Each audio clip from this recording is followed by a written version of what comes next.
ಪ್ರಥಮ PUC ಅರ್ಥಶಾಸ್ತ್ರದಲ್ಲಿ ಇವತ್ತು ನಾವು ಬಡತನ ಅಧ್ಯಾಯ 4 ಬಡತನದ ಬಗ್ಗೆ ವಿಶ್ಲೇಷಣೆಯನ್ನ ಮಾಡ್ತಕ್ಕಂಥದ್ದು. ಈಗ ಈ ಬಡತನ ಅಂತಕ್ಕಂಥದ್ದು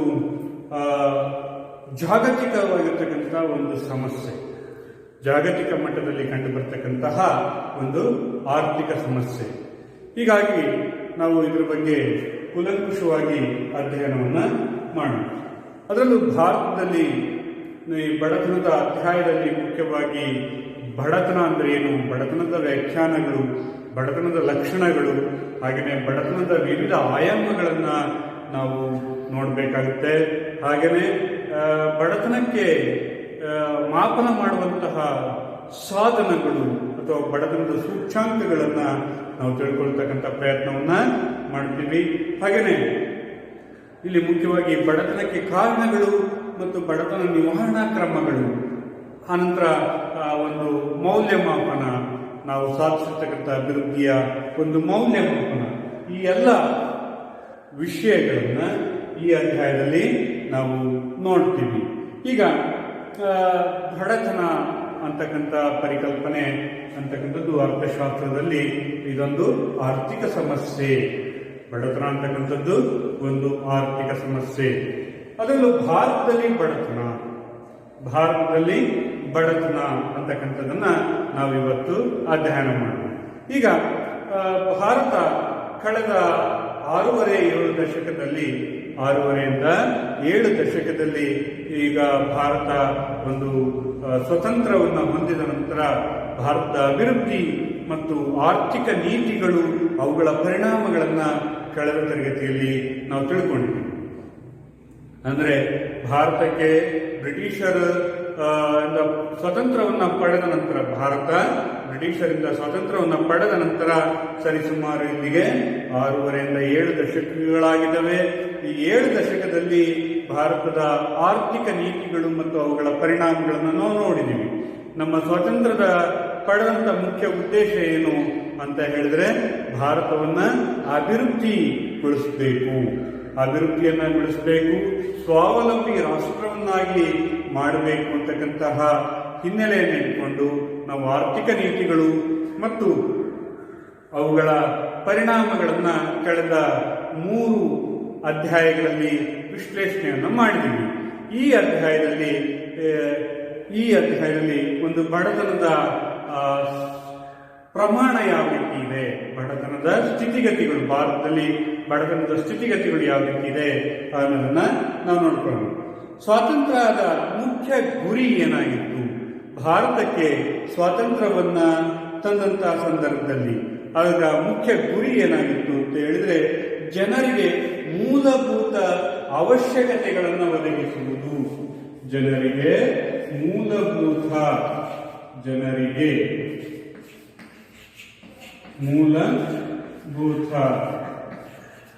ಅವಶ್ಯಕತೆಯನ್ನು ಒದಗಿಸುವುದು. ಜನರಿಗೆ ಮೂಲಭೂತ ಅವಶ್ಯಕತೆಗಳನ್ನು ಒದಗಿಸುವುದೇ ನಮ್ಮ ಸ್ವಾತಂತ್ರ್ಯದ ಮುಖ್ಯ ಉದ್ದೇಶ ಆಗಿತ್ತು, ಮುಖ್ಯ ಗುರಿಯಾಗಿತ್ತು. ಅಂದರೆ ಎಲ್ಲ ಜನರಿಗೂ ಸಹ ಒಂದು ಮೂಲಭೂತ ಅವಶ್ಯಕತೆಗಳು, ಶಿಕ್ಷಣ, ಆರೋಗ್ಯ, ವಸತಿ, ಬಟ್ಟೆ, ಹಾಗೆಯೇ ಕುಡಿಯುವ ನೀರು, ಆಹಾರ, ಈ ಥರದ ಅಗತ್ಯವಾಗಿರ್ತಕ್ಕಂಥ ಅವಶ್ಯಕ ವಸ್ತುಗಳು, ಜನರಿಗೆ ಏನು ಅವಶ್ಯಕವಾಗಿದೆಯೋ ಆ ವಸ್ತುಗಳನ್ನು ಒದಗಿಸುವುದು ಸ್ವಾತಂತ್ರ್ಯದ ಮುಖ್ಯ ಗುರಿಯಾಗಿತ್ತು. ಹಾಗೆಯೇ ನಾವು ಈ ಮೂಲಭೂತ ಅವಶ್ಯಕತೆಗಳ ಜೊತೆಗೆ ಬಡತನವನ್ನು ಕಡಿಮೆ ಮಾಡುವುದು. ಬಡತನವನ್ನು ಕಡಿಮೆ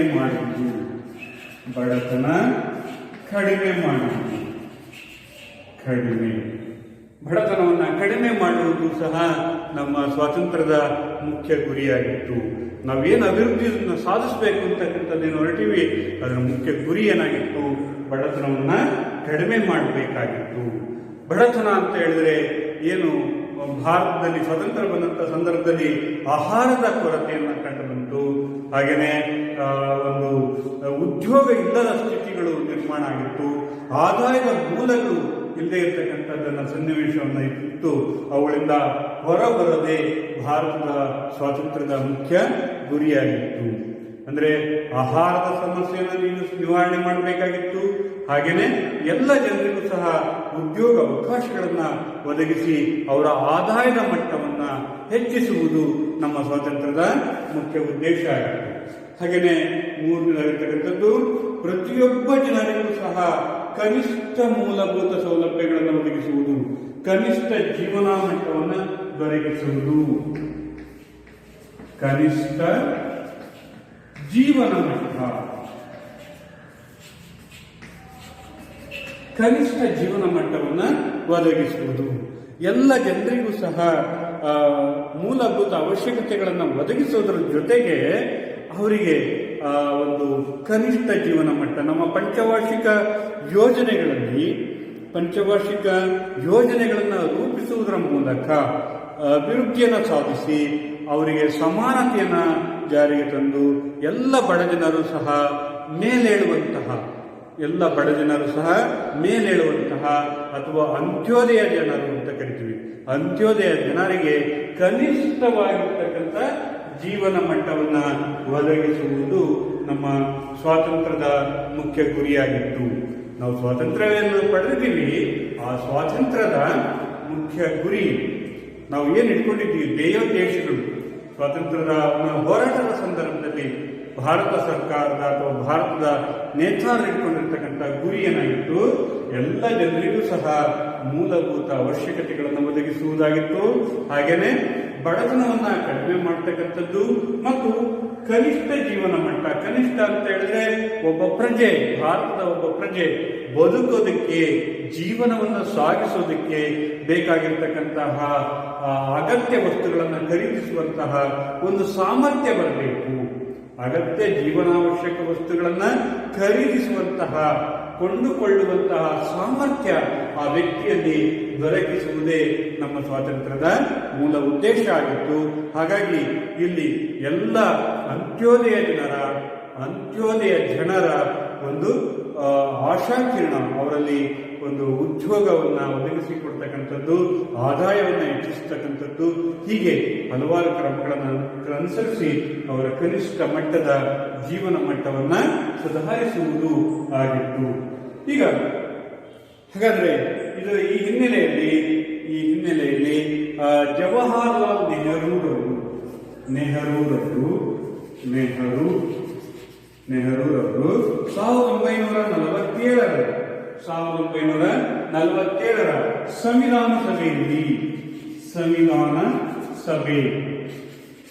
ಸಂವಿಧಾನ ಸಭೆಯಲ್ಲಿ ಒಂದು ಮುಖ್ಯವಾಗಿರ್ತಕ್ಕಂಥ ಒಂದು ಭಾಷಣವನ್ನ ಮಾಡ್ತಾರೆ.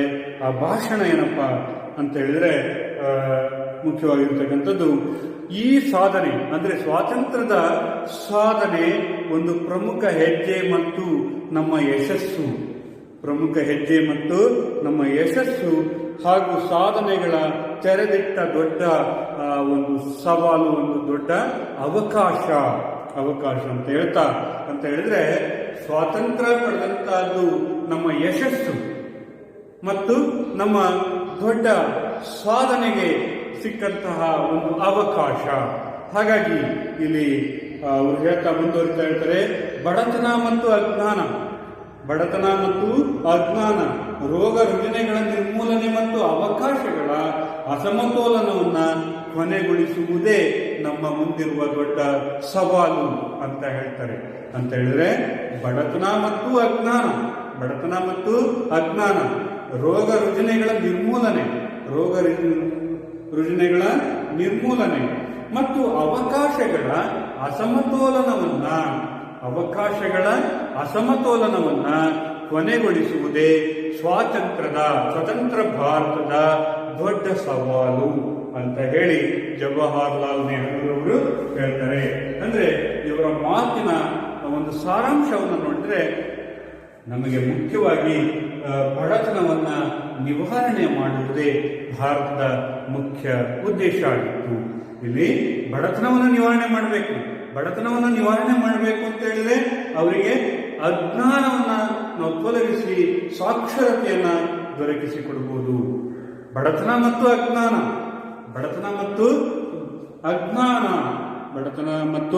ಅಜ್ಞಾನ ಅಜ್ಞಾನಗಳನ್ನು ಹೋಗಲಾಡಿಸಬೇಕು. ಅಂದ್ರೆ ಜನರನ್ನ ಸಾಕ್ಷರನ್ನಾಗಿ ಮಾಡಬೇಕು, ಜನರನ್ನ ಸಾಕ್ಷರನ್ನಾಗಿ ಮಾಡಬೇಕು. ಮತ್ತು ಬಡತನ ಹೋಗಬೇಕು, ಬಡತನ ನಿರ್ಮೂಲನೆ ಆಗಬೇಕು ಅಂತ ಹೇಳಿದ್ರೆ ಅವರಿಗೆ ಉದ್ಯೋಗ ಅವಕಾಶಗಳನ್ನು ಒದಗಿಸಬೇಕು. ಭಾರತೀಯರಿಗೆ ಉದ್ಯೋಗ ಅವಕಾಶಗಳನ್ನು ಒದಗಿಸಬೇಕು. ಅವರ ಆದಾಯವನ್ನು ಹೆಚ್ಚಿಸುವುದರ ಮೂಲಕ ಅವರ ಜೀವನ ಮಟ್ಟವನ್ನು ಸಹ ಸುಧಾರಣೆ ಮಾಡಬೇಕು.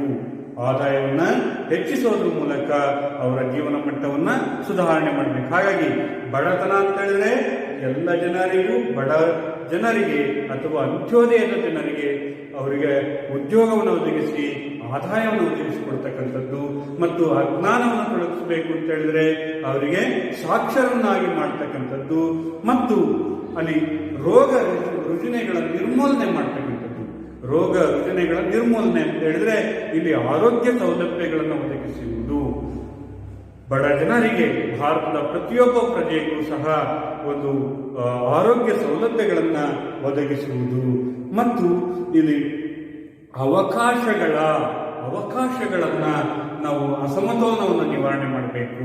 ಅವಕಾಶಗಳು ಅಂತ ಹೇಳಿದ್ರೆ ಇಲ್ಲಿ ಸಮುದಾಯದ ಸಂಗತಿಗಳಿಗೆ ಧ್ವನಿಯಾಗಬೇಕು.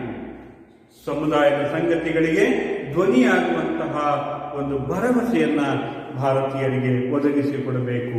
ಅಂದ್ರೆ ಎಲ್ಲ ಸಮುದಾಯದವರು ಸಹ, ಎಲ್ಲ ವರ್ಗದ ಜನರು ಸಹ ಸಮುದಾಯದಲ್ಲಿ ಪಾಲ್ಗೊಳ್ಳುವಂತೆ ಮಾಡತಕ್ಕಂಥದ್ದು, ಪ್ರಾತಿನಿಧ್ಯತೆಯನ್ನು ಒದಗಿಸುವುದು, ರಾಜಕೀಯ ಸ್ವಾತಂತ್ರ್ಯಗಳನ್ನು ಒದಗಿಸಿಕೊಡುವುದು, ಹಾಗೆಯೇ ಸಾಮಾಜಿಕ ಸ್ಥಾನಮಾನಗಳನ್ನು ಒದಗಿಸಿಕೊಡುವುದು. ಹೀಗೆ ಈ ಎಲ್ಲ ಅವಕಾಶಗಳನ್ನು ಒದಗಿಸುವುದು. ಒಟ್ಟಾರೆ ನೆಹರೂರವರ ಮಾತಿನಲ್ಲಿ ನಾವು ನೋಡೋದಾದ್ರೆ, ಅವರ ಸಾರಾಂಶದಲ್ಲಿ ನೋಡೋದಾದ್ರೆ, ಭಾರತೀಯರೆಲ್ಲರಿಗೂ, ಅದರಲ್ಲೂ ಮುಖ್ಯವಾಗಿ ಬಡವರಿಗೆ, ಅವರಿಗೆ ಆದಾಯ, ಉದ್ಯೋಗವನ್ನು ಒದಗಿಸಿಕೊಟ್ಟು ಅವರ ಸಾಕ್ಷರನ್ನಾಗಿ ಮಾಡುವುದು, ಅವರಿಗೆ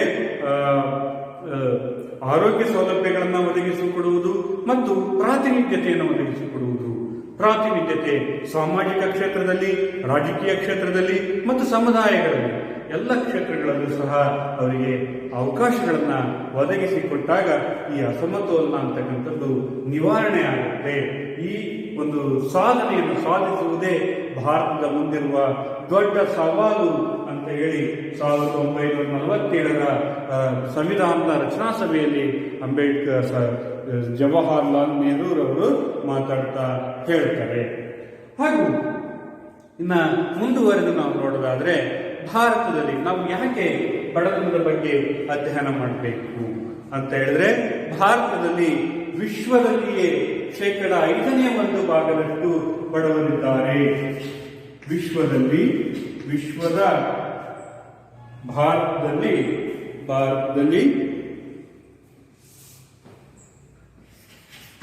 ಭಾರತದಲ್ಲಿ ವಿಶ್ವದ 5%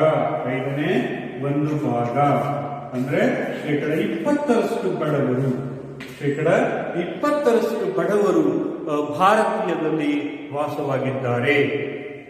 ಒಟ್ಟಾರೆ ವಿಶ್ವದಲ್ಲಿ 20% ಬಡ ಜನರು ಎಲ್ಲಿ ವಾಸವಾಗಿದ್ದಾರೆ? ಭಾರತದಲ್ಲಿ ವಾಸವಾಗಿದ್ದಾರೆ. ಹಾಗಾಗಿ ಈ ಬಡತನ ಅಂತಕ್ಕಂಥದ್ದು ಭಾರತದಲ್ಲಿ ಅಧಿಕ ಪ್ರಮಾಣದಲ್ಲಿದೆ ಎಂಬುದನ್ನು ಈ ದತ್ತಾಂಶಗಳು ನಮಗೆ ತಿಳಿಸ್ತವೆ. ಈ ಬಡತನದ ಸಮಸ್ಯೆಯನ್ನು ನಿವಾರಿಸುವುದು ಭಾರತೀಯರಿಗೆ ದೊಡ್ಡ ಸವಾಲಾಗಿರೋದ್ರಿಂದ ಇದರ ಬಗ್ಗೆ ನಾವು ಕೂಲಂಕುಷವಾಗಿರ್ತಕ್ಕಂಥ ಅಧ್ಯಯನವನ್ನ ಮಾಡಬೇಕು. ಹಾಗಾಗಿ ಬರೀ ಭಾರತಕ್ಕೆ ಅಷ್ಟೇ ಅಲ್ಲ, ಇಡೀ ವಿಶ್ವಕ್ಕೆ ಈ ಬಡತನ ಅಂತಕ್ಕಂಥದ್ದು ದೊಡ್ಡ ಸವಾಲಾಗಿದೆ. ಅದರಲ್ಲೂ ಕೂಡ ಭಾರತಕ್ಕೆ ದೊಡ್ಡ ಸವಾಲಾಗಿರ್ತಕ್ಕಂಥದ್ದನ್ನ ನಾವು ನೋಡಬಹುದು. ಅಂದ್ರೆ ಭಾರತದ ಬಹುತೇಕ ಸ್ವತಂತ್ರ ಬಂದಂತ ಸಂದರ್ಭದಲ್ಲಿ 40% ಬಡವರು ಭಾರತದಲ್ಲಿ ವಾಸವಾಗಿದ್ದರು. ವಿಶ್ವದ ಜನಸಂಖ್ಯೆಗೆ ಹೋಲಿಸಿದಾಗ 20% ಬಡವರು ಭಾರತದಲ್ಲೇ ಇರೋರು ಕಂಡು ಬರ್ತಾ ಇದೆ. ಹಾಗಾಗಿ ಭಾರತಕ್ಕೆ ಇದೊಂದು ದೊಡ್ಡ ಸವಾಲಾಗಿದೆ. ಹಾಗೂ ಈ ಬಡತನದ ಒಂದು ಸ್ವರೂಪವನ್ನು ನಾವು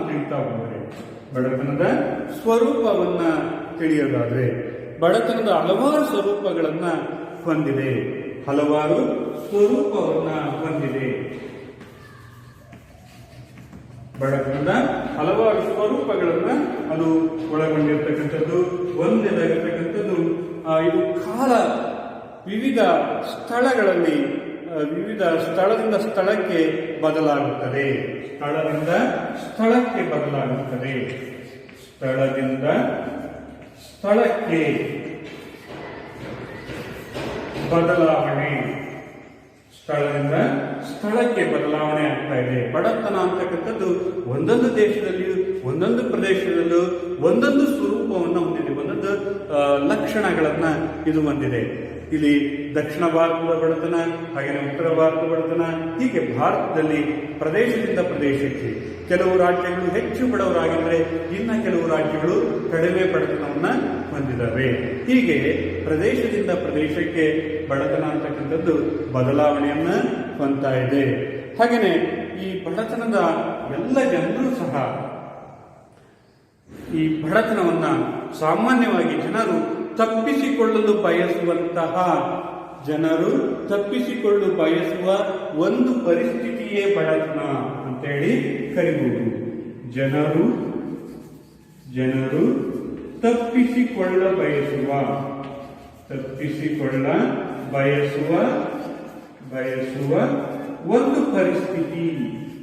ಒಂದು ಪರಿಸ್ಥಿತಿ.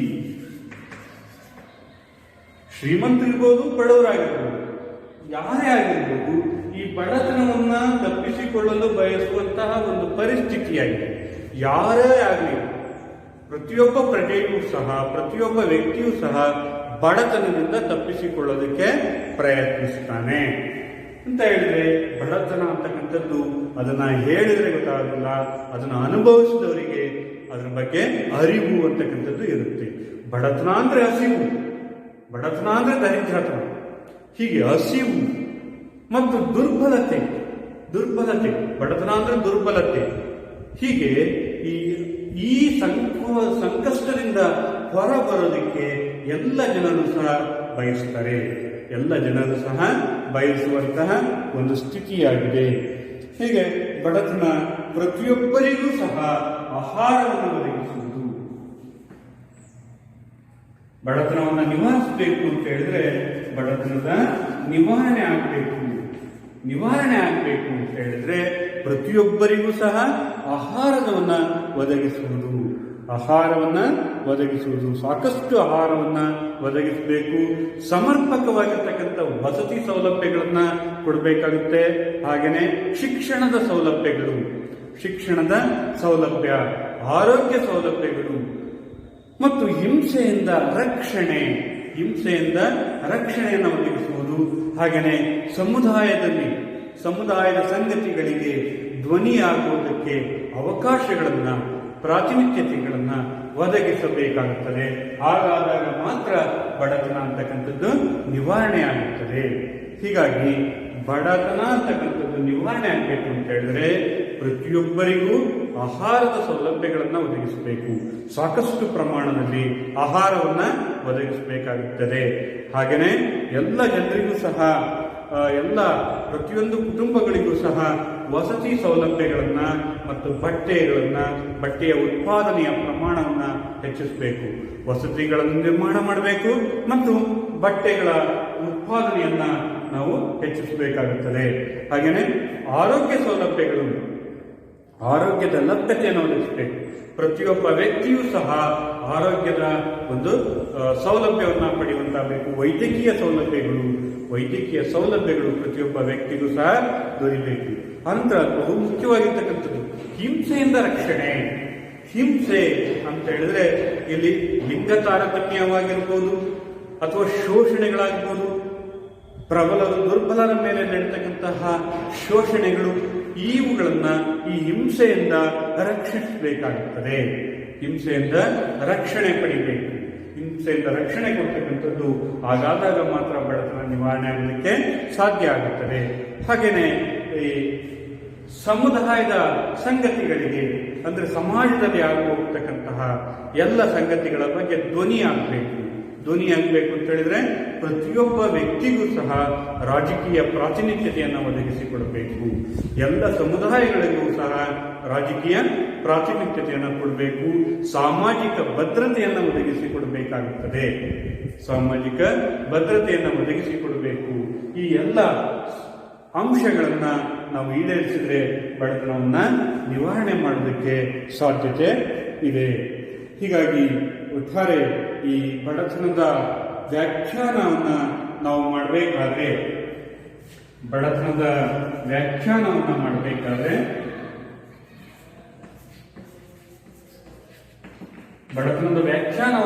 ಮಾಡಬೇಕಾದ್ರೆ ಮುಖ್ಯವಾಗಿ ಯಾವ ಸಂಗತಿಗಳನ್ನ ಒಳಗೊಂಡಿರಬೇಕು?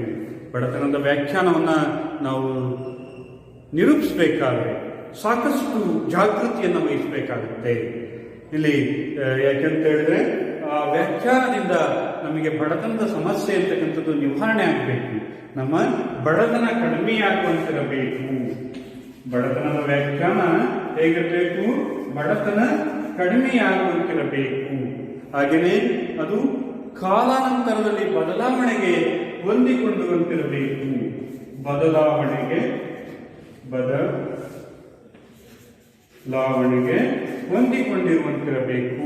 ಹಾಗೆಯೇ ಬಡತನ ಆಯಾಮಗಳನ್ನ ಅದು ಪರಿಶೀಲಿಸಬೇಕು. ಬಡತನದ ಆಯಾಮಗಳ ಪರಿಶೀಲಿಸಬೇಕು.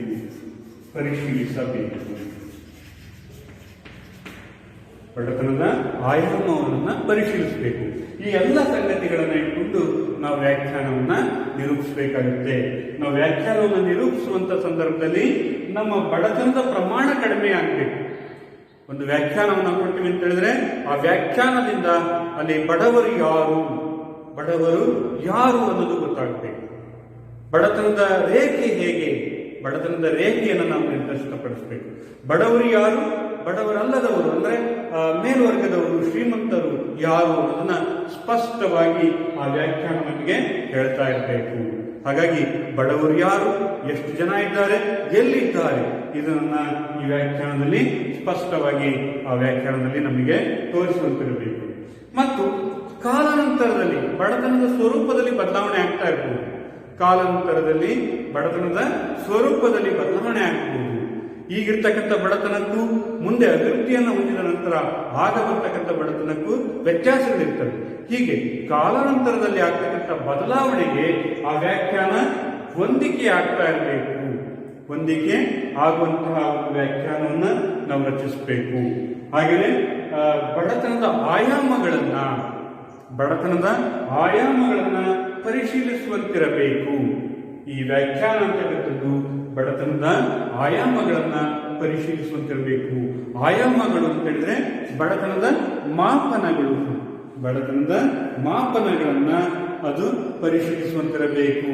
ಇಲ್ಲಿ ಬಡತನದ ಮಾಪನಗಳು, ಬಡವರಂದ್ರೆ ಯಾರು, ನಿರ್ದಿಷ್ಟ ಮಾಪನಗಳೇನು, ಬಡತನದ ರೇಖೆಗೇನು, ಬಡತನದ ರೇಖೆ ಸೂಚ್ಯಾಂಕಗಳು, ಬಡತನದ ಸೂಚ್ಯಾಂಕಗಳನ್ನು ನಿರ್ದಿಷ್ಟಪಡಿಸ್ತಕ್ಕಂಥದ್ದು. ಹಾಗೆಯೇ ಇಲ್ಲಿ ರಾಜಕೀಯ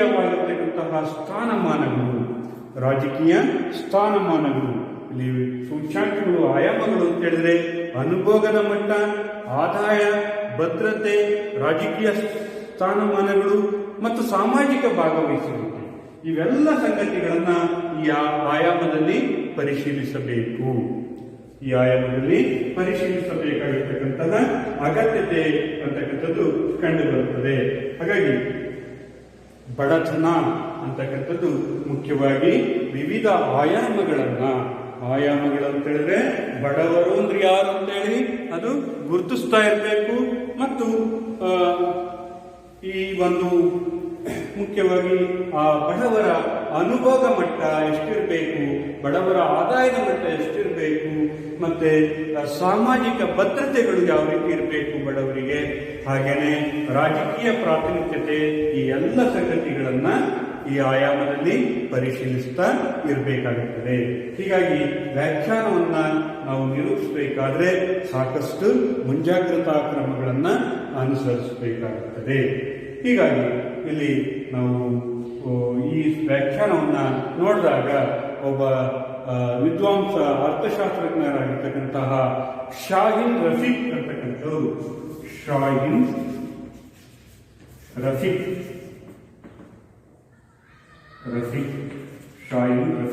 ಮತ್ತು ರಫೀಕಾನ್, ಶಾಹಿನ್ ರಫೀಕಾನ್ ಮತ್ತು ಮತ್ತೊಬ್ಬರಾಗಿರ್ತಕ್ಕಂಥ ಅರ್ಥಶಾಸ್ತ್ರಜ್ಞರು ಡಾಮಿಯನ್ ಕಿಲ್ಲನ್ ಅಂತ ಹೇಳಿ, ಡಾಮಿಯನ್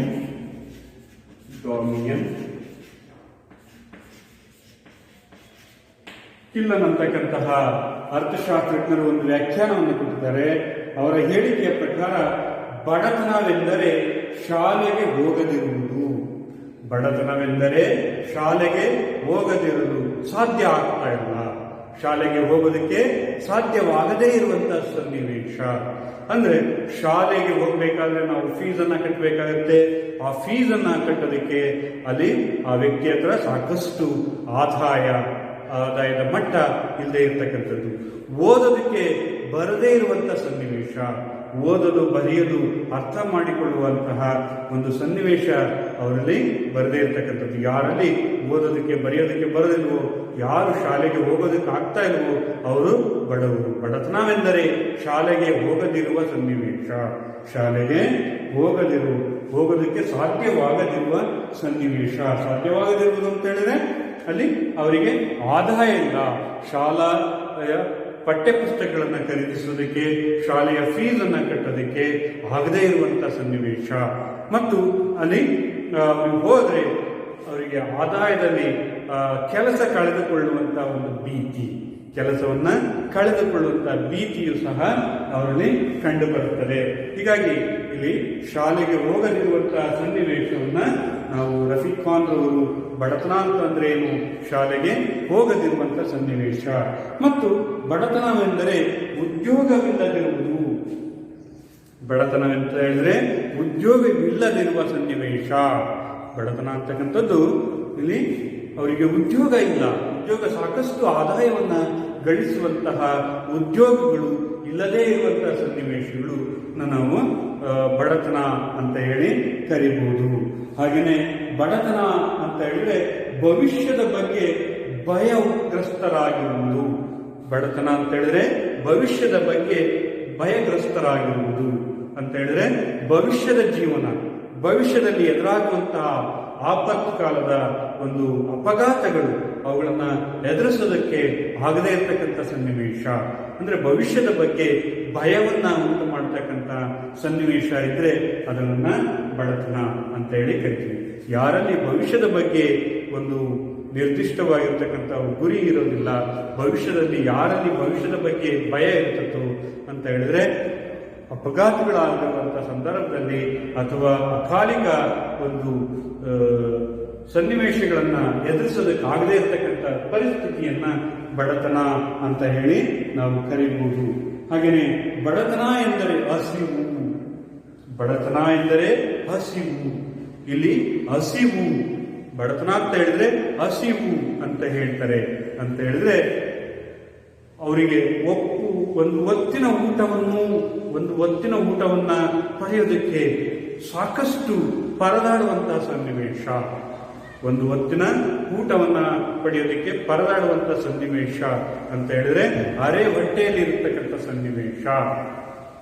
ಒಂದು ಹೊತ್ತಿನ ಊಟಕ್ಕೆ ಬೇಕಾಗುವಷ್ಟು ಆದಾಯವನ್ನ ಗಳಿಸಕ್ಕೆ ಆಗದೇ ಇರುವಂತಹ ಸನ್ನಿವೇಶವನ್ನ ನಾವು ಬಡತನ ಅಂತ ಹೇಳಿ ಕರಿತೀವಿ. ಹಾಗೆಯೇ ಬಡತನ ಅಂತ ಹೇಳಿದ್ರೆ ಅಶುದ್ಧ ನೀರಿನಿಂದ ಅನಾರೋಗ್ಯಕ್ಕೆ ಒಳಗಾಗುವ ಸನ್ನಿವೇಶ, ಅಶುದ್ಧ ನೀರಿನಿಂದ ಅನಾರೋಗ್ಯಕ್ಕೆ ಒಳಗಾಗುವುದು ಅಂತ ಹೇಳಿದ್ರೆ ಶುದ್ಧವಾಗಿರ್ತಕ್ಕಂಥ ನೀರು ಸಿಗದೇ ಇರತಕ್ಕಂಥದ್ದು. ಅಶುದ್ಧ ನೀರಿನಿಂದ ಅನೇಕ ರೋಗ ರುಜಿನಗಳು ಬರ್ತವೆ. ಆ ರೋಗ ರುಜಿನಗಳನ್ನ ನಿವಾರಿಸಿಕೊಳ್ಳುವಂತಹ ಸಾಮರ್ಥ್ಯ ಅವರಲ್ಲಿ ಇರೋದಿಲ್ಲ. ಹಾಗಾಗಿ ಅವರಲ್ಲಿ ಆಸ್ಪತ್ರೆಗಳಿಗೆ ಅಥವಾ ವೈದ್ಯಕೀಯ ಸೌಲಭ್ಯಗಳನ್ನ ಪಡೆಯೋದಕ್ಕೆ ಆಗದೇ ಇರುವಂತಹ ಸನ್ನಿವೇಶಗಳಲ್ಲಿ ಈ ಬಡವರು ಇರ್ತಾರೆ. ಹಾಗಾಗಿ ಇಲ್ಲಿ ಬಡವರು ಅಂತ ಹೇಳಿದ್ರೆ ಅಶುದ್ಧ ನೀರಿನಿಂದ ಬರಬಹುದಾಗಿರ್ತಕ್ಕಂತಹ ಅಶುದ್ಧ ನೀರಿನಿಂದ ಬರಬಹುದಾಗಿರ್ತಕ್ಕಂತಹ ಈ ರೋಗ ರುಜಿನಗಳನ್ನು ತಪ್ಪಿಸಿಕೊಳ್ಳೋದಕ್ಕೆ ಸಾಧ್ಯವಾಗುವುದಿಲ್ಲ. ಹಾಗೆಯೇ ಬಡತನ ಅಂತ ಹೇಳಿದ್ರೆ ಅಧಿಕಾರವಿಲ್ಲದಿರುವುದು. ಬಡತನ ಅಂತ ಹೇಳಿದ್ರೆ ಅಧಿಕಾರವಿಲ್ಲದಿರುವುದು ಅಂತ ಹೇಳಿದ್ರೆ ಯಾವುದೇ ರಾಜಕೀಯ ಸ್ವಾತಂತ್ರ್ಯಗಳು, ಯಾವುದೇ ಉನ್ನತ ಹುದ್ದೆಗಳನ್ನು ಪಡೆಯೋದಕ್ಕೆ ಸಾಧ್ಯವಾಗದೇ ಇರತಕ್ಕಂತಹ ಸನ್ನಿವೇಶ. ಹಾಗೆಯೇ ಇಲ್ಲಿ ಬಡತನ ಅಂತ ಹೇಳಿದ್ರೆ ಸ್ವಾತಂತ್ರ್ಯವಿಲ್ಲದಿರುವುದು. ಬಡತನ ಅಂದ್ರೆ ಸ್ವಾತಂತ್ರ್ಯವಿಲ್ಲದಿರುವುದು. ಹೀಗೆ ಅಂತ ಹೇಳಿದ್ರೆ ಇಲ್ಲಿ ಸ್ವಾತಂತ್ರ್ಯವಿಲ್ಲದಿರುವುದು ಅಂತ ಹೇಳಿದ್ರೆ ಅವರು ಶೋಷಣೆಗೆ ಒಳಗಾಗ್ತಾ ಇರ್ತಾರೆ. ಶ್ರೀಮಂತರಿಂದ ಅಥವಾ ಮಾಲೀಕರಿಂದ ಶೋಷಣೆಗೆ ಒಳಗಾಗ್ತಕ್ಕಂಥದ್ದು ಮತ್ತು ಈ ಸಾಲದ ಸುಳಿಯಲ್ಲಿ ಸಿಲುಕೊಂಡು ಅವರು ಅದರಿಂದ ಹೊರ ಬರಬೇಕಾಗದೇ ಇರತಕ್ಕಂಥ ಸನ್ನಿವೇಶವನ್ನ ಅವರು ಶಾಹಿದ್ ರಫೀಕ್ ಖಾನ್ ಮತ್ತು ಡ್ಯಾನಿಯಲ್ ಕಿಲ್ಲರ್ ಅಂತಕ್ಕಂಥವ್ರು ಈ ಒಂದು ಕಿಲ್ಲರ್ ಅಂತಕ್ಕಂತಹ ಅರ್ಥಶಾಸ್ತ್ರಜ್ಞರು ಬಡತನ ಅಂದ್ರೇನು ಅನ್ನೋದನ್ನ ಹೇಳ್ತಾರೆ. ಹೀಗೆ ಅವೆಲ್ಲವನ್ನು ಪಟ್ಟಿ ಮಾಡ್ತಾ ಹೋಗ್ತಾರೆ. ಹಾಗಾಗಿ ಇಲ್ಲಿ ಬಡತನ ಅಂತ ಹೇಳಿದ್ರೆ ಶಾಹಿದ್ ರಫೀಕ್ ಖಾನ್ ರವರ ಪ್ರಕಾರ ಬಡತನ ಅಂತ ಹೇಳಿದ್ರೆ ಶಾಲೆಗೆ ಹೋಗದಿರುವುದು ಅಥವಾ ಓದುವುದು ಗೊತ್ತಿಲ್ಲದಿರುವುದು, ಉದ್ಯೋಗವಿಲ್ಲದಿರುವುದು, ಹಾಗೆಯೇ ಭವಿಷ್ಯದ ಬಗ್ಗೆ ಭಯಗ್ರಸ್ತರಾಗಿರುವುದು, ಹಸಿವು. ಬಡತನ ಅಂದ್ರೆ ಹಸಿವು. ಬಡತನ ಅಂದ್ರೆ ಅಶುದ್ಧ ನೀರಿನಿಂದ ಬರಬಹುದಾಗಿರ್ತಕ್ಕಂಥ ರೋಗ ರುಜಿನಗಳಿಗೆ ಒಳಗಾಗ್ತಕ್ಕಂಥದ್ದು. ಬಡತನ ಅಂತ ಹೇಳಿದ್ರೆ ಅಧಿಕಾರವಿಲ್ಲದಿರುವುದು, ಬಡತನ ಅಂತ ಹೇಳಿದ್ರೆ ಸ್ವಾತಂತ್ರ್ಯವಿಲ್ಲದಿರುವುದು. ಈ ಎಲ್ಲ ಸನ್ನಿವೇಶಗಳನ್ನ ನಾವು ಬಡತನದ ವ್ಯಾಖ್ಯಾನದಲ್ಲಿ ನಾವು ಪರಿಶೀಲಿಸಬೇಕಾಗುತ್ತದೆ. ಹಾಗಾಗಿ ರಫೀಕ್ ಖಾನ್ ಮತ್ತು ಡಾಮಿಯನ್ ಕಿಲ್ಲರ್ ಅನ್ನತಕ್ಕಂತಹ ಅರ್ಥಶಾಸ್ತ್ರಜ್ಞರು ಒಂದು ಸ್ಪಷ್ಟವಾಗಿರ್ತಕ್ಕಂತಹ ವ್ಯಾಖ್ಯಾನವನ್ನ ನಮಗೆ ಕೊಟ್ಟಿದ್ದಾರೆ. ಹಾಗಾಗಿ ಈ ವ್ಯಾಖ್ಯಾನದ ಆಧಾರದ ಮೇಲೆ ನಾವು ಬಡತನದ ವ್ಯಾಖ್ಯಾನವನ್ನ ಪರಿಶೀಲಿಸಬೇಕಾಗುತ್ತದೆ. ಹೀಗಾಗಿ ಈ ಎರಡು ಅರ್ಥಶಾಸ್ತ್ರಜ್ಞರ ವ್ಯಾಖ್ಯಾನ ಅತ್ಯಂತ ಪ್ರಮುಖವಾಗಿರ್ತಕ್ಕಂತಹ ಒಂದು ವ್ಯಾಖ್ಯಾನ. ಒಟ್ಟಾರೆ ಈ ಬಡತನದ ಅಧ್ಯಾಯದಲ್ಲಿ ನಾವು ನೋಡಬಹುದಾಗಿರ್ತಕ್ಕಂಥದ್ದು ಅಂತ ಹೇಳಿದ್ರೆ ಮುಖ್ಯವಾಗಿ ಭಾರತದಲ್ಲಿ ಬಡತನದ ಸ್ಥಿತಿಗತಿಗಳು, ಭಾರತದಲ್ಲಿ ಬಡವರನ್ನ ಹೇಗೆ ಗುರುತಿಸ್ತಾ ಇದ್ದೀವಿ ಮತ್ತು ಭಾರತದಲ್ಲಿ ಬಡವರು ಅಂದ್ರೆ ಯಾರು, ಹಾಗೇನೆ ಭಾರತದಲ್ಲಿ ಬಡತನದ ವಿವಿಧ ಆಯಾಮಗಳು ಯಾವ ರೀತಿ ಇದ್ದಾವೆ, ಭಾರತದಲ್ಲಿ ಬಡತನದ ಮಾಪನಗಳು ಯಾವ ರೀತಿ ನಡೀತಾ ಇದ್ದಾವೆ ಮತ್ತು ಭಾರತದಲ್ಲಿ ಬಡತನದ ಲಕ್ಷಣಗಳು ಯಾವ ರೀತಿ ಕಂಡು ಬರ್ತಾ ಇದ್ದಾವೆ, ಹಾಗೇನೆ ಭಾರತದಲ್ಲಿ ಈ ಒಂದು ಬಡತನಕ್ಕೆ ಮೂಲ ಕಾರಣಗಳೇನು, ಭಾರತದಲ್ಲಿ ಕಂಡು ಬರ್ತಕ್ಕಂಥ ಬಡತನಕ್ಕೆ ಮುಖ್ಯ ಕಾರಣಗಳೇನು ಅನ್ನೋದನ್ನ ನಾವು ಈ ಅಧ್ಯಾಯದಲ್ಲಿ ನೋಡ್ತೀವಿ. ಹಾಗೇನೆ ಈ ಬಡತನ ನಿವಾರಣೆಗಾಗಿ ಭಾರತ ಸರ್ಕಾರ ಕೈಗೊಂಡಂತಹ ಕ್ರಮಗಳನ್ನ ನಾವು ಪರಿಶೀಲನೆ ಮಾಡಬೇಕಾಗುತ್ತೆ. ಹಾಗೇನೆ ಮತ್ತೊಂದು ಈ ನಿವಾರಣೆ ಮಾಡಬೇಕಾಗಿರ್ತಕ್ಕಂಥ ಕ್ರಮಗಳ ಕೈಗೊಂಡ ನಂತರ ಒಟ್ಟಾರೆ ಭಾರತದ ಬಡತನ ನಿವಾರಣೆಯಲ್ಲಾಗಿರುವಂತಹ ಪ್ರಗತಿಯನ್ನ ಪರಿಶೀಲಿಸಬೇಕು, ಅಂದ್ರೆ ಮೌಲ್ಯಮಾಪನ ಮಾಡಬೇಕಾಗುತ್ತೆ. ಹೀಗೆ ಈ ಅಧ್ಯಾಯದಲ್ಲಿ ನಾವು ಇಷ್ಟೆಲ್ಲ ಸಂಗತಿಗಳನ್ನ ತಿಳ್ಕೊಳ್ಬೇಕಾಗುತ್ತದೆ. ಒಟ್ಟಾರೆ ಇವತ್ತಿನ ತರಗತಿಯಲ್ಲಿ ನಾವು ಬಡತನದ ಸ್ಥಿತಿಗತಿಗಳು, ಬಡತನದ ಬಗ್ಗೆ ಯಾಕೆ ಅಧ್ಯಯನ ಮಾಡಬೇಕು ಅನ್ನೋದನ್ನ ನೋಡಿದ್ದೀವಿ. ಈಗ ಈ ಬಡತನದ ಸ್ಥಿತಿಗತಿ ಒಂದು ಸ್ವರೂಪವನ್ನ ತಿಳಿಯೋದಕ್ಕೆ ನಮ್ಮ ಪಠ್ಯ ಪುಸ್ತಕದಲ್ಲಿ ಒಂದು ಕಾಲ್ಪನಿಕವಾಗಿರ್ತಕ್ಕಂಥ ಕತೆ, ಅಂದ್ರೆ ನೈಜ ಚಿತ್ರಣವನ್ನ ಬಿಂಬಿಸ್ತಕ್ಕಂಥ ಒಂದು ಕಥೆಯನ್ನ ಇಟ್ಟಿದ್ದಾರೆ. ಅದರಲ್ಲಿ ಅನು ಮತ್ತು ಸುಧಾಳವರ ಕಥೆಯನ್ನು ನಾವು ನೋಡೋದ್ರ ಮೂಲಕ ಇಲ್ಲಿ ಈ ಭಾರತದಲ್ಲಿ ಬಡತನದ ಸ್ವರೂಪವನ್ನ ತಿಳಿಬಹುದು. ಭಾರತದಲ್ಲಿ ಬಡತನದ ಸ್ವರೂಪ ಯಾವ ರೀತಿ ಇರುತ್ತೆ, ಬಡವ ಮತ್ತು ಶ್ರೀಮಂತರು ಅಂದ್ರೆ ಯಾರು, ಹೇಗಿರ್ತಾರೆ ಅನ್ನೋದನ್ನ ನಾವು ತಿಳ್ಕೊಬೇಕು ಅಂತ ಹೇಳಿದ್ರೆ ಅನು ಮತ್ತು ಸುಧಾಳ ಅವರ ಕಥೆಯನ್ನು ತಿಳ್ಕೊಬೇಕು. ಇಲ್ಲಿ ಈ ಒಂದು ಅನು ಮತ್ತು ಸುಧಾ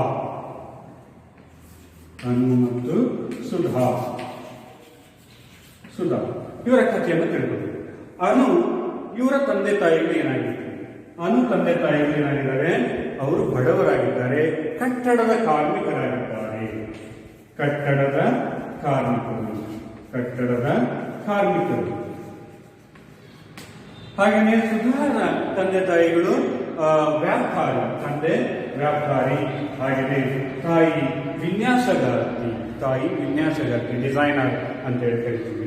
ಹೀಗೆ ಅನು ತಂದೆ ತಾಯಿಗಳು ಕಟ್ಟಡದ ಕಾರ್ಮಿಕರು, ಸುಧಾರ ತಂದೆ ತಾಯಿಗಳು ವ್ಯಾಪಾರಿಯಾಗಿದ್ದಾರೆ ಮತ್ತು ತಾಯಿ ವಿನ್ಯಾಸಗಾರ್ತಿಯಾಗಿದ್ದಾರೆ. ಹಾಗೆಯೇ ಈ ಒಂದು ಅನು ಹುಟ್ಟಿದ ಸಂದರ್ಭದಲ್ಲಿ ಯಾವ ರೀತಿ ಹುಟ್ಟುತ್ತಾಳೆ ಅನು ಅಂತಕ್ಕಂಥದ್ದು. ಅನು ಎಲ್ಲಿ ಹುಟ್ಟಿದಾಳೆ ಅಂತ ಹೇಳಿದ್ರೆ, ಅವಳ ತಾಯಿ 9 ತಿಂಗಳವರೆಗೂ ಸಹ ಅವಳು ಹೆರಿಗೆ ಆಗುವವರೆಗೂ ಸಹ ಕೆಲಸವನ್ನ ನಿರ್ವಹಿಸ್ತಾ ಇದ್ರು, ಕೂಲಿ ಕೆಲಸಕ್ಕೆ ಹೋಗ್ತಾ ಇದ್ರು. ಅನುನ ತಾಯಿ ಹೆರಿಗೆಯ ಸಂದರ್ಭ ಬರೋದು ಹೆರಿಗೆಯ ದಿನದವರೆಗೂ ಸಹ ಕೂಲಿಯ ಕೆಲಸಕ್ಕೆ ಹೋಗ್ತಾ ಇದ್ರು.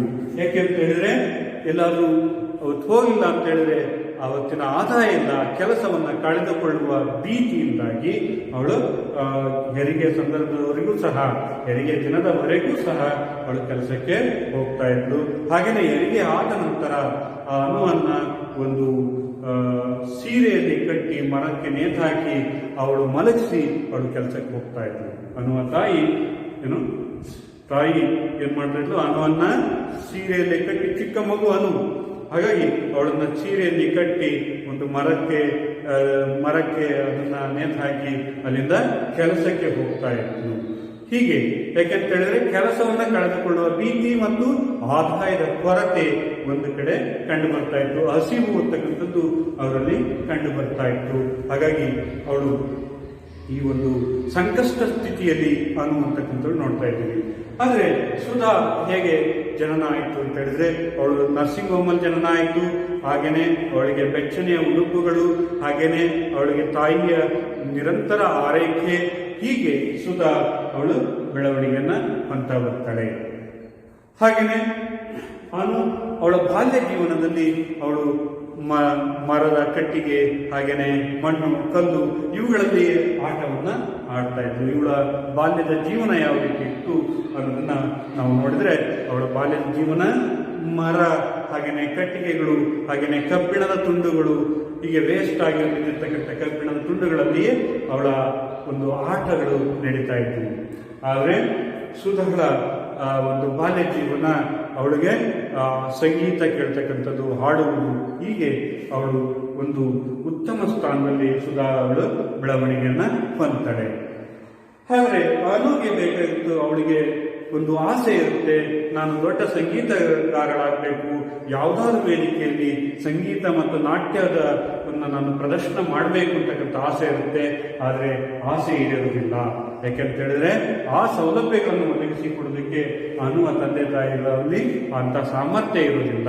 ಮತ್ತು ಅವರು ಊರಿನಿಂದ ಊರಿಗೆ ವಲಸೆ ಹೋಗಬೇಕಾಗುತ್ತದೆ. ವಲಸೆ ಕಾರ್ಮಿಕರಾಗಿರೋದ್ರಿಂದ ಅವರು ಊರಿನಿಂದ ಊರಿಗೆ ಹೋಗಬೇಕಾಗಿರುತ್ತೆ. ಆಗ ಅವರ ಆಸೆ ಅಂತಕ್ಕಂಥದ್ದು ಈಡೇರುವುದಿಲ್ಲ. ಹೀಗಾಗಿ ಅವಳು ಕೂಲಿ ಕಟ್ಟಡದ ಕಾರ್ಮಿಕರಾಗಿಯೇ ಮುಂದುವರಿತಾ ಹೋಗ್ತಾಳೆ. ಆದರೆ ಸುಧಾ ಅವಳಿಗೆ ಆಸೆ ಪಟ್ಟಂತೆ ಓದ್ತಾಳೆ, ಒಳ್ಳೆಯ ಕಾಲೇಜುಗಳಲ್ಲಿ ಒಳ್ಳೆಯ ವಿದ್ಯಾಭ್ಯಾಸವನ್ನು ಪಡಿತಾಳೆ. ಹಾಗೆಯೇ ಅವಳು ಚಿತ್ರಕಲೆಯಲ್ಲಿ ಹೆಚ್ಚು ಆಸಕ್ತಿಯನ್ನು ಹೊಂದ್ತಾಳೆ. ಹಾಗೆಯೇ ಖ್ಯಾತ ಚಿತ್ರಕಲಾ ವರ್ಣಕಾರರಾಗಿ ಅವಳು ರೂಪುಗೊಳ್ಳುತ್ತಾಳೆ. ಹೀಗೆ ನಾವು ಈ ಎರಡೂ ಕಥೆಗಳಲ್ಲಿ ಹೋಲಿಕೆ ಮಾಡಿದಾಗ, ಈ ಎರಡೂ ಕಥೆಗಳನ್ನ ವಿವರಿಸಿದಾಗ, ಬಡವರು ಅಂದ್ರೆ ಯಾರು ಅನ್ನೋದನ್ನ ಈ ಕಥೆಯ ಮೂಲಕ ನಾವು ತಿಳ್ಕೊಬಹುದು. ಬಡತನದ ಸ್ವರೂಪ ಯಾವ ರೀತಿ ಇರುತ್ತೆ. ಒಂದು ಕಡೆ ಅವಳ ಆಸೆ ಈಡೇರೋದಿಲ್ಲ, ಮತ್ತೊಂದು ಕಡೆ ಅವಳು ಬಾಲ್ಯದಲ್ಲಿಯೇ ಕಾರ್ಮಿಕಳಾಗ್ತಾಳೆ, ಕೂಲಿ ಕೆಲಸಕ್ಕೆ ಹೋಗ್ತಾಳೆ, ಬಾಲ ಕಾರ್ಮಿಕಳಾಗಿ ಕೆಲಸಕ್ಕೆ ಸೇರ್ಕೊಳ್ತಾಳೆ. ಹಾಗೇನೆ ಹಸಿವು ಮತ್ತು ಅವರಲ್ಲಿ ದುರ್ಬಲತೆ ಅಂತಕ್ಕಂಥದ್ದು ಕಂಡು ಬರುತ್ತೆ. ಇವರು ಅನ್ನುವಂತಕ್ಕಂಥವ್ರು ಕುಟುಂಬ ಹೇಗೆ ಶ್ರೀಮಂತರಿಗಾಗಿಯೇ ಕಟ್ಟಡಗಳನ್ನ ಕಟ್ತಾರೆ ಹೊರತು ಇವರು ಆ ಕಟ್ಟಡದಲ್ಲಿ ವಾಸವಾಗಿರುವುದಿಲ್ಲ ಅನು ಶ್ರೀಮಂತರಿಗಾಗಿ ಕಟ್ಟಡಗಳನ್ನು ಕಟ್ತಾರೆ. ಅನು ಕುಟುಂಬದವರು ಶ್ರೀಮಂತರಿಗಾಗಿ ಕಟ್ಟಡ ಕಟ್ತಾರೆ, ಆದರೆ ಆ ಕಟ್ಟಡದಲ್ಲಿ ವಾಸವಾಗಿ ಇರೋದಕ್ಕೆ ಸಾಧ್ಯ ಆಗುವುದಿಲ್ಲ. ಆದರೆ ಸುಧಾ ಅವರ ತಂದೆ ತಾಯಿಗಳು ಮತ್ತು ಸುಧಾ ಅವರ ಕುಟುಂಬ ಅವರು ಆಸೆ ಪಟ್ಟದನ್ನ ಪಡಿತಾರೆ. ಹಾಗೆಯೇ ಅವರಿಗೆ ಬೇಕಾಗಿರ್ತಕ್ಕಂಥ ಸೌಲಭ್ಯಗಳನ್ನು ಒದಗಿಸುವಂತಹ ಒಂದು ಸಾಮರ್ಥ್ಯ ಅವರ ತಂದೆ ತಾಯಿಗಳಿರ್ತಾರೆ. ಒಳ್ಳೆಯ ವಿದ್ಯಾಭ್ಯಾಸವನ್ನು ಪಡಿತಾಳೆ ಮತ್ತು ಶ್ರೀಮಂತ ಬಂಗಲೆಯಲ್ಲಿ ಅವಳು ವಾಸವಾಗ್ತಾಳೆ. ಹೀಗಾಗಿ ಈ ಎರಡೂ ಸ್ಟೋರಿಯಲ್ಲಿ ನಾವು ತಿಳ್ಕೊಳ್ಳೋದು ಅಂತ ಹೇಳಿದ್ರೆ, ಮುಖ್ಯವಾಗಿ ಈ ಒಂದು ಬಡವರು ಯಾರು, ಯಾರಿಗೆ ಹಸಿವಿರ್ತದ್ದು, ಯಾರಲ್ಲಿ ಆರೋಗ್ಯದ ಸೌಲಭ್ಯಗಳು ಇರೋದಿರುವು, ಹಾಗೆಯೇ ಯಾರಿಗೆ ಈ ಒಂದು ಆದಾಯದ ಮಟ್ಟ, ಉದ್ಯೋಗದಲ್ಲಿ ಭದ್ರತೆ ಇರೋದಿರುವು, ಈ ಎಲ್ಲ ಸಂಗತಿಗಳು, ಮತ್ತು ಯಾರಿಗೆ ಅವಕಾಶಗಳಿರೋದಿಲ್ಲ, ಅವಕಾಶಗಳಿಂದ ವಂಚಿತರು ಯಾರು, ರಾಜಕೀಯ ಅವಕಾಶಗಳು, ಸಾಮಾಜಿಕ ಭದ್ರತಾ ಅವಕಾಶಗಳು, ಹಾಗೆಯೇ ಪ್ರಾತಿನಿಧಿಕ ಅವಕಾಶಗಳು ಅವರಿಗೆ ದೊರೆಯುವುದಿಲ್ಲ. ಹೀಗಾಗಿ ಈ ಎಲ್ಲ ಸಂಕಷ್ಟಗಳನ್ನ ಒಳಗೊಂಡಿದ್ರೆ ನಾವು ಬಡವರು ಅಂತ ಹೇಳಿ ಗುರುತಿಸಬಹುದು. ಹಾಗಾಗಿ ಬಡವರು ಅಂತ ಹೇಳಿದ್ರೆ ಇಲ್ಲಿ ಅನು ಮತ್ತು ಸುಧಾಳವರ ಕಥೆಯನ್ನ ತಿಳ್ಕೊಳ್ಳೋದ್ರ ಮೂಲಕ ನಾವು ವಿವರಿಸಿ ಹೇಳಬಹುದು. ಒಟ್ಟಾರೆ ಬಡತನ ಅಂತ ಹೇಳಿದ್ರೆ ಇವತ್ತಿನ ಅಧ್ಯಾಯದಲ್ಲಿ ಮುಖ್ಯವಾಗಿ ನಾವು ತಿಳ್ಕೊಳ್ತಕ್ಕಂಥ ವಿಚಾರ ಅಂತ ಹೇಳಿದ್ರೆ, ಬಡತನಕ್ಕೆ ನಿರ್ದಿಷ್ಟ ವ್ಯಾಖ್ಯಾನವನ್ನ ನೀಡಬೇಕಾಗಿರ್ತಕ್ಕಂಥ ಅನಿವಾರ್ಯತೆ ಇದೆ. ಯಾಕೆಂತ ಹೇಳಿದ್ರೆ ಅಲ್ಲಿ ಬಡತನದ ವ್ಯಾಖ್ಯಾನವನ್ನ ನೀಡಬೇಕಾದ್ರೆ ನಾವು ಸ್ಪಷ್ಟವಾಗಿ ತಿಳ್ಕೊಬೇಕು. ಅದರಿಂದ ಬಡತನದ ಪ್ರಮಾಣ ಕಡಿಮೆ ಆಗಬೇಕು. ಹಾಗೆಯೇ ಅದು ಎಲ್ಲ ಕಾಲಕ್ಕೂ ಮತ್ತು ಭಾರತಕ್ಕೆ ಅನ್ವಯಿಸುವಂತಹ ಒಂದು ವ್ಯಾಖ್ಯಾನವನ್ನ ಒಳಗೊಂಡಿರಬೇಕು. ಹಾಗೆಯೇ ಇದು ಬಡತನದ ವಿವಿಧ ಆಯಾಮಗಳನ್ನು ಪರಿಶೀಲಿಸಬೇಕು. ಬಡತನ ಅಂತ ಹೇಳಿದ್ರೆ ಕೇವಲ ಆಸ್ತಿ ಅಥವಾ ಆದಾಯದ ಮೇಲೆ ಬಡತನದ ವ್ಯಾಖ್ಯಾನವನ್ನ ನಾವು ಮಾಡಬಾರದು. ಅದು ವಿವಿಧ ಆಯಾಮಗಳನ್ನು ಒಳಗೊಂಡಿರಬೇಕು. ಒಬ್ಬ ವ್ಯಕ್ತಿಯ ಅನುಭೋಗ ವೆಚ್ಚ, ಆದಾಯದ ಮಟ್ಟ, ಹಾಗೆಯೇ ಶೈಕ್ಷಣಿಕ ಸೌಲಭ್ಯಗಳು, ಅದೇ ರೀತಿ ಆರೋಗ್ಯ ಸೌಲಭ್ಯಗಳು, ಹಾಗೆಯೇ ರಾಜಕೀಯ ಸ್ವಾತಂತ್ರ್ಯ, ಸಾಮಾಜಿಕ ಭದ್ರತೆಗಳು, ಇವುಗಳೆಲ್ಲವನ್ನು ಒಳಗೊಂಡಿರ್ತಕ್ಕಂತಹ ಒಂದು ನಿರ್ದಿಷ್ಟವಾಗಿರ್ತಕ್ಕಂತಹ ವ್ಯಾಖ್ಯಾನವನ್ನ ನಾವು ಕೊಡೋದಾದ್ರೆ ಆಗ ನಾವು ಸಂಪೂರ್ಣವಾಗಿ ಬಡತನವನ್ನ ನಿವಾರಣೆ ಮಾಡೋದಕ್ಕೆ ಸಾಧ್ಯ ಆಗುತ್ತದೆ. ಹಾಗಾಗಿ ಬಡತನ ನಿವಾರಣೆ ಮಾಡಬೇಕಾ ಅತ್ಯಂತ ವೈಜ್ಞಾನಿಕವಾಗಿರ್ತಕ್ಕಂತಹ ವ್ಯಾಖ್ಯಾನವನ್ನ ನಾವು ಪರಿಶೀಲಿಸಬೇಕಾಗುತ್ತದೆ. ಹೀಗಾಗಿ ಇವತ್ತಿನ ಅಧ್ಯಾಯದಲ್ಲಿ ನಾವು ಈ ವಿಷಯವನ್ನ ತಿಳ್ಕೊಂಡಿದ್ದೀವಿ. ಇನ್ನೊಂದು ಭಾರತಕ್ಕೆ ದೊಡ್ಡ ಸವಾಲಾಗಿದೆ. ಬಡತನ ಅಂತಕ್ಕಂಥದ್ದು ಭಾರತಕ್ಕೆ ದೊಡ್ಡ ಸವಾಲಾಗಿದೆ. ಯಾಕೆಂತ ಹೇಳಿದ್ರೆ ವಿಶ್ವದ ಜನಸಂಖ್ಯೆಯಲ್ಲಿ 20% ಅಂದ್ರೆ 1/5 ಬಡವರು ಭಾರತದಲ್ಲಿಯೇ ಇದ್ದಾರೆ. ಅಂದ್ರೆ ಅತಿ ಹೆಚ್ಚು ಬಡವರನ್ನ ಹೊಂದಿರತಕ್ಕಂಥ ದೇಶ ಭಾರತ ಆಗಿದೆ. ಹಾಗಾಗಿ ಈ ಬಡತನವನ್ನ ನಾವು ಸವಾಲಾಗಿ ಪರಿಗಣಿಸಬೇಕು. ಬಡತನದ ನಿವಾರಣೆ ಮಾಡಲೇಬೇಕಾಗುತ್ತದೆ. ಈ ಹಿನ್ನೆಲೆಯಲ್ಲಿ ನಾವು ಈ ಅಧ್ಯಾಯವನ್ನ ಪರಿಶೀಲಿಸಬೇಕು. ಆನಂತರ ಮತ್ತೊಂದು ಮುಖ್ಯವಾಗಿರ್ತಕ್ಕಂಥ ಸಂಗತಿ ಅಂತ ಹೇಳಿದ್ರೆ, ಸ್ವಾತಂತ್ರ್ಯವನ್ನ ಪಡೆದಂತ ಮುಖ್ಯ ಉದ್ದೇಶ ಏನು? ನಾವು ಯಾಕಾಗಿ ಸ್ವಾತಂತ್ರ್ಯವನ್ನ ಪಡೆದಿವಿ ಅಂತ ಹೇಳಿದ್ರೆ, ನಾವು ಬಡತನವನ್ನ ಕಡಿಮೆ ಮಾಡಬೇಕು. ಹಾಗೆಯೇ ರೋಗ ರುಜಿನಗಳನ್ನು ನಿರ್ಮೂಲನೆ ಮಾಡಬೇಕು. ಹಾಗೆಯೇ ಅಜ್ಞಾನವನ್ನ ಹೋಗಲಾಡಿಸಬೇಕು, ಅಂದ್ರೆ ಸಾಕ್ಷರತೆಯನ್ನ ಸಾಧಿಸಬೇಕು, ಮತ್ತು ಎಲ್ಲರಿಗೂ ಅವಕಾಶಗಳು ಲಭ್ಯ ಆಗಬೇಕು. ಇದನ್ನೇ ನೆಹರೂರವರು ಹೇಳ್ತಾರೆ. ಅವ್ರೇನ್ ಹೇಳ್ತಾರೆ? ನೆಹರೂರವರು ಬಡತನ ಮತ್ತು ಅಜ್ಞಾನಗಳನ್ನು ಹೋಗಲಾಡಿಸುವುದು, ರೋಗ ರುಜಿನಗಳ ನಿರ್ಮೂಲನೆ ಮಾಡುವುದು ಮತ್ತು ಅವಕಾಶಗಳನ್ನು ಒದಗಿಸುವುದು, ಇದು ಭಾರತದ ಪ್ರಜಾಪ್ರಭುತ್ವದ ದೊಡ್ಡ ಸವಾಲು ಅಂತ ಹೇಳಿ ನೆಹರೂರವರು ತಮ್ಮ ಸಂವಿಧಾನ ರಚನಾ ಸಭೆಯ ಭಾಷಣದಲ್ಲಿ ಅವರು ಹೇಳಿರೋದನ್ನ ನೋಡ್ತೀವಿ. ಹಾಗಾಗಿ ಈ ಅಧ್ಯಾಯದಲ್ಲಿ ಈ ಎಲ್ಲ ವಿಷಯಗಳನ್ನ ಪರಿಶೀಲನೆ ಮಾಡ್ತೀವಿ.